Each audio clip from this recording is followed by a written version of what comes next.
Hi, I'm Amanda Tapping, and I do a little television series called Sanctuary, which I star in and executive produce.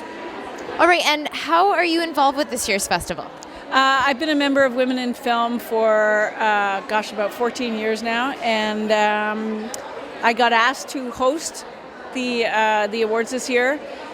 2 years ago, the last time they held the Spotlight Awards, I won the Women of Vision Award, and so it's a big honor to be able to come back and to be asked to do this.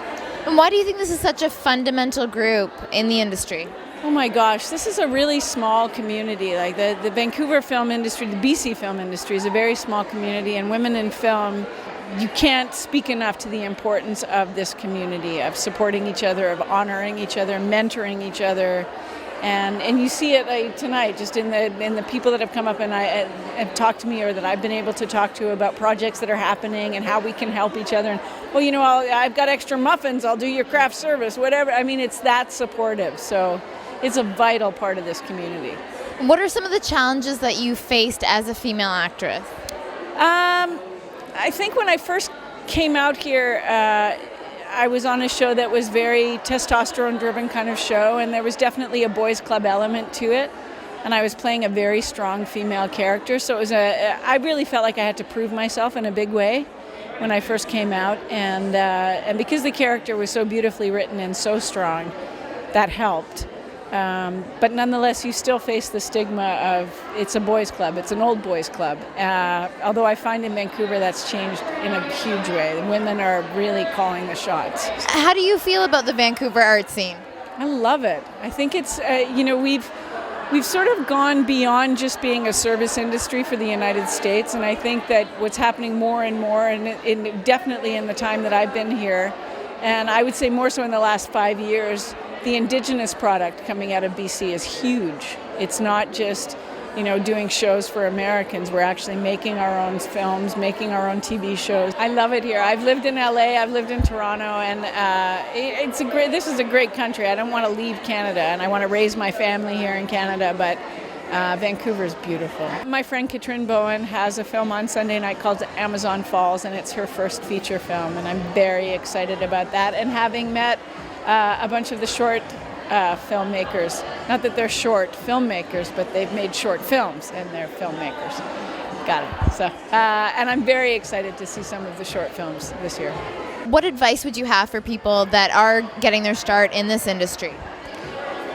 Get involved with your community.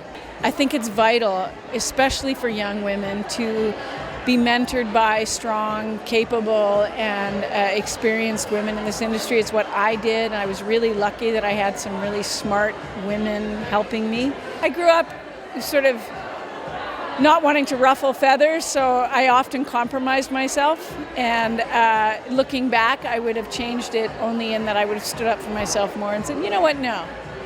I actually have a voice, and my voice is valid, and it's okay that I have a voice. But I think that the generation of women that's coming up behind me are far more outspoken and far more capable of using their voices. What is coming up next for you, Amanda? I am in prep right now for season 4 of Sanctuary. And I'm also doing a project with William Shatner called The Xenoids, which is an animated series. What has your experience been like with the show? Gosh, it's we started on the web.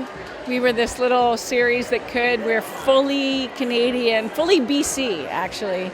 And we're really proud of it, but it has been it's been a struggle to get this show made, but joyous. Just an amazing testament to perseverance, I think. Sanctuary is an independent television series with a private backer, the Beatty Group, who have been incredibly supportive of the show. And if it weren't for them, we wouldn't be here. So it's been a struggle. It's been a struggle to find a Canadian distributor and get now we're in 170 countries around the world. But when we started out, every year was like, ooh, I hope we get to do it again. My biggest advice is don't become cynical. Stay happy about it. And if you do find yourself becoming super cynical, get out of the industry and come back in a little while, Yeah. Because it's important to stay really positive. And there's a lot of obstacles we face in this industry. And in this country, it's not like we're one of the most supported industries in this country, so we really have to fight hard for our tax dollars and our breaks and everything. But you have to stay positive about it. what we do for a living is what motivates us, and it's a joyful,